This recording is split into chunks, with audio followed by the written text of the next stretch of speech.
I have to be honest, folks, I wasn't going to do a video report today. I flew in late last night and had 100 other things to do today, and I'm just beat. So I was going to put the play for Toronto and Milwaukee here on the webpage and just come back with a video on Saturday. But then as I was finishing my site today and finishing my handicapping, I happened to be checking the news wires because I'm a news junkie anyway, and I happened to see that John Hot Rod Williams passed away after a long battle with cancer. Very young man, only 53 years old.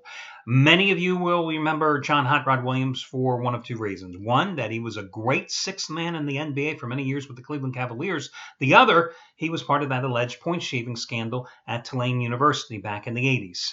So I have a little story for you. So right out of college, one of my first jobs, I was working for a group called Dial Sports. You know, back in that era, before the internet, before the cell phones, you were lucky if you could get the games, the scores that you bet on for different games. If you were fortunate to have a sports pager, you remember sports pagers?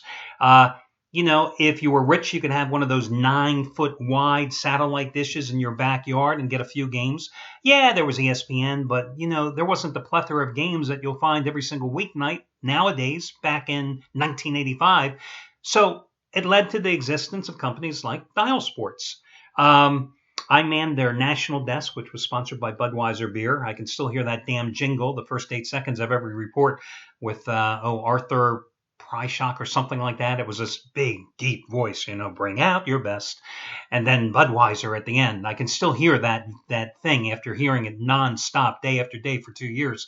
And I also manned their Philadelphia desk. So in the daytime, we ran it like radio stations. We gave you the latest breaking sports news. We gave you actualities, which is pre-recorded interviews with athletes. We'd structure stories around them, just like now if you were to turn on radio as well. We'd go ahead and we'd run contests. We'd go ahead and give you gambling information. We'd give you the odds. We'd give you the injuries, the weather report, and we also would give you picks, which to me, this was like nirvana. Hold it. I'm gambling on games and you're paying me to write up analysis and give picks, and we're actually making money off this? Oh, there was nothing better when I was a kid, okay? So that was daytime programming. Nighttime, we were a score service. There were 4 of us working in a converted garage. We were manning a combined 18 cities among the 4 of us as the reports were set simultaneously. Now, how did we get the scores when there wasn't the internet? There wasn't that much in satellite or cable.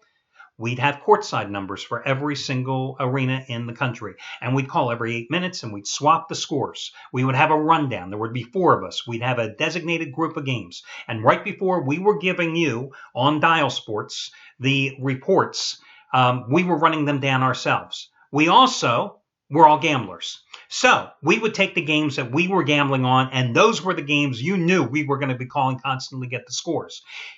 We also supplemented our coverage by having these monstrous boom boxes, you'd call them nowadays, monstrous long-distance AM radios from Radio Shack that allegedly enhanced your opportunity to bring in signals from out-of-state stations. So that night, I happened to bet February 2nd, 1985, I happened to bet Tulane as a 10-point favorite against Southern Mississippi. So you can imagine that was the only game that I cared about that night. Tulane should have killed them that night. Absolutely should have killed them that night. I figuring they're going to win 15 to 17 points. They won by 1 point. And I listened to that game, and I'm calling courtside, and I'm asking the guys at courtside, what's going on? Why isn't Tulane playing? Well, they had no answer. I'm listening to the announcers on the radio. They were just as befuddled as I was. And, of course, I'm losing big money on the game. And it was just a month or so later when the alleged point shaving situation arose. And what was the first game of the 2 or 3 that they suspected had been fixed? The game I bet on, the game that I was following that night. So when I saw that Williams passed away today, that, of course, made me reflect and made me do this video report today. By the way, Dial Sports back in those days, 976-1313 in all your local cities, people were paying 5 to 15 cents per call to get the scores. And we were doing scores every 10 minutes. Then eventually we had a New York sports phone. There was another group that did New York, but we got in bed with the New York Daily News, I think. And I had to do their reports every Sunday. Every 5 minutes from 1 o'clock until the late games were over, doing NFL reports every 5 minutes. It was like if the Jets scored, you had to immediately do a report. If the Giants scored, you had to immediately do a report. And that's what I would do, talk nonstop. If I only knew where it would lead me to today, I wonder. Anyway, listen, I often say the gambling gods giveth and they taketh away. Well, They have really been brutally stingy here this week in the NFL because last Thursday they all gave us, the Green Bay Packers. But on Monday night, most of us were on Washington.